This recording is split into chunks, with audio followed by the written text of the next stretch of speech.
Assalamualaikum warahmatullahi wabarakatuh. Selamat malam teman-teman semua. Kami kelompok 7 ingin mempresentasikan tentang berbagai perkembangan individu. Sebelum masuk ke materi, perkenalkan dulu dari anggota kelompok kami ada Sinta Yunia, Nurfira Novitasari, Citsifa Fauzia, Alhani Dahlan, Halimatus Syadidah, dan Tarmin Suroso. Setelah perkenalan, masuk yuk ke materi pertama, di mana ada teori perkembangan individu. Di sini teori perkembangan individu kami jelaskan ada 3, yaitu teori psikoanalisis Sigmund Freud.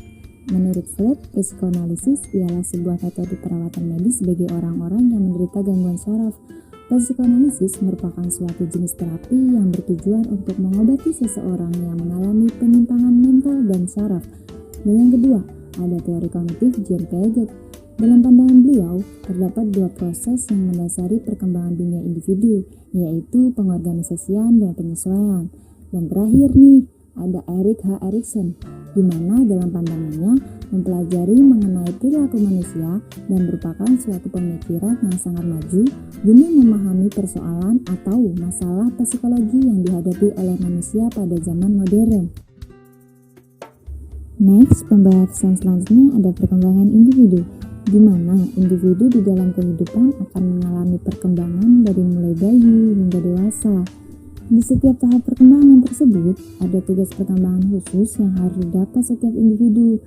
Masing-masing tugas ini sangat berhubungan dengan kematangan, motorik, bahasa, psikologi kognitif, sosio-emosional, spiritualitas, dan masih banyak lagi sebagai syarat untuk pemenuhan kebahagiaan dalam hidup.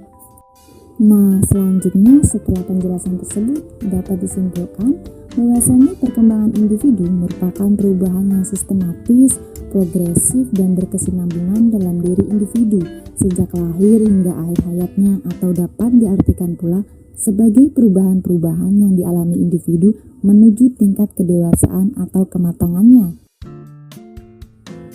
Nah, masuk ke pembahasan yang ketiga nih, ada perkembangan individu dalam belajar. Perkembangan individu murid, siswa, dan mahasiswa ditunjukkan bagaimana perkembangan anak-anak, remaja, dan dewasa tumbuh dan berkembang secara fisik, psikis dari fase ke fase seperti dalam hal pertumbuhan fisik, kognitif, afektif, sosial, psikomotor, dan moral, di mana proses pengajaran dan pembelajaran tidak akan bisa berjalan efektif dan efisien apabila seseorang pendidik tidak memahami perkembangan peserta didik secara menyeluruh.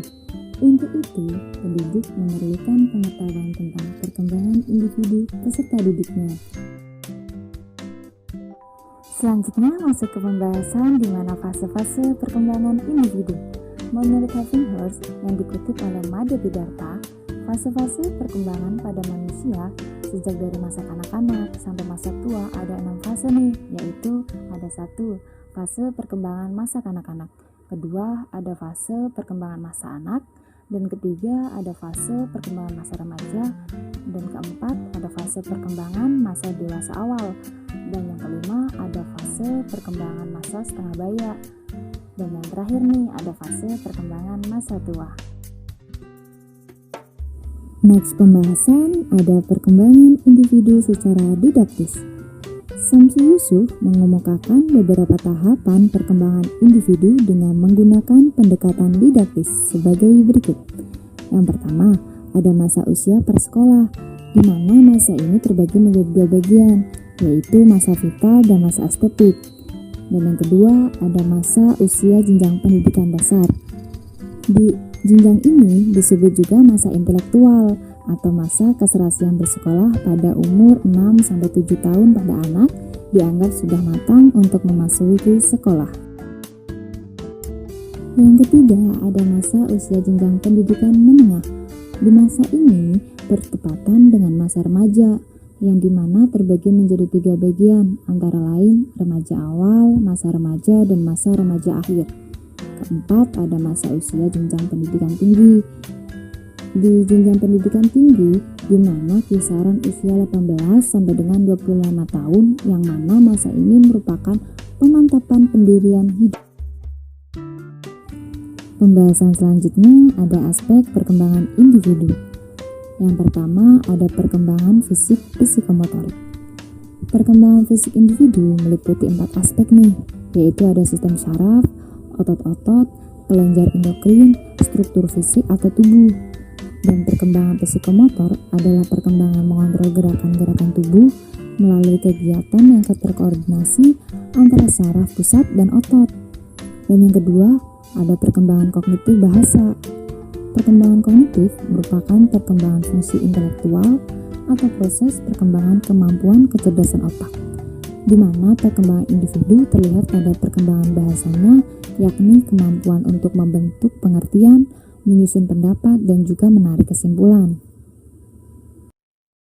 Masih pada pembahasan aspek perkembangan individu, dan yang ketiga ada perkembangan moral sosial keagamaan. Perkembangan sosial ini adalah pencapaian kematangan dalam hubungan sosial, di mana perkembangan nilai-nilai moral dan agama adalah kemampuan untuk bersikap dan bertingkah laku.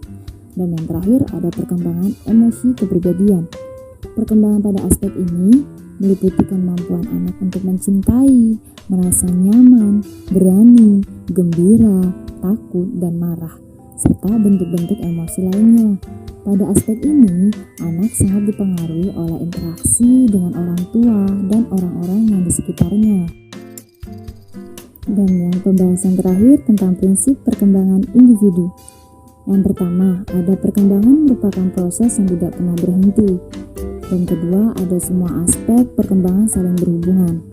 Ketiga, perkembangan terjadi pada tempo yang berlainan.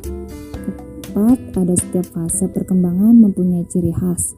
Dan kelima, setiap individu normal akan mengalami tahapan perkembangan. Dan yang terakhir, ada perkembangan mengikuti pola atau arah tertentu. Selesai sudah pemaparan dari kelompok 7 tentang berbagai perkembangan individu. Sekian dan thank you for watching.